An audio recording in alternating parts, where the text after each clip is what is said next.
Here's an easy variation for that winter tension from the cold, from a seated position. And it's almost like doing a little bit of a shoulder clock movement, just finding the 4 directions that are available for your shoulder. So the first one we're gonna do is just actually slide that shoulder up a little bit. And that's kind of what happens when we're walking and we're cold. And then we're just pausing for a minute. You might want to use your fingers just so you can really sense that there's a little tightening there. And then let it melt out. And then take a sigh or a resting breath just to let everything go. And we're gonna do that again. So it's not coming up to your full range, it's just an easy contraction. And let that melt out. So you can do that another time if you'd like. The next direction is going downward. And so we're gonna let that shoulder feel as though it's just gliding down a little bit, armpit towards your hip. And then let that come back to starting. It's not a big movement. Again, letting that shoulder go down. So you'll feel a little tugging as long as there's no pain, and let that melt out. The next thing we're gonna do is take that shoulder forward.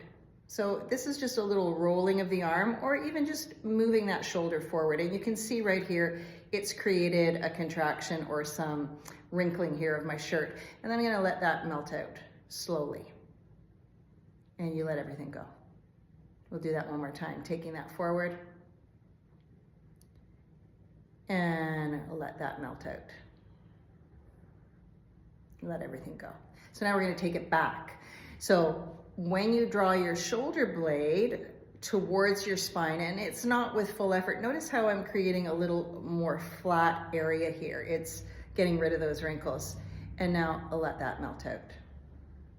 So do that one more time, taking that back. And slowly let that melt out. Let's just put all those 4 corners together. So we're gonna start moving up a little bit.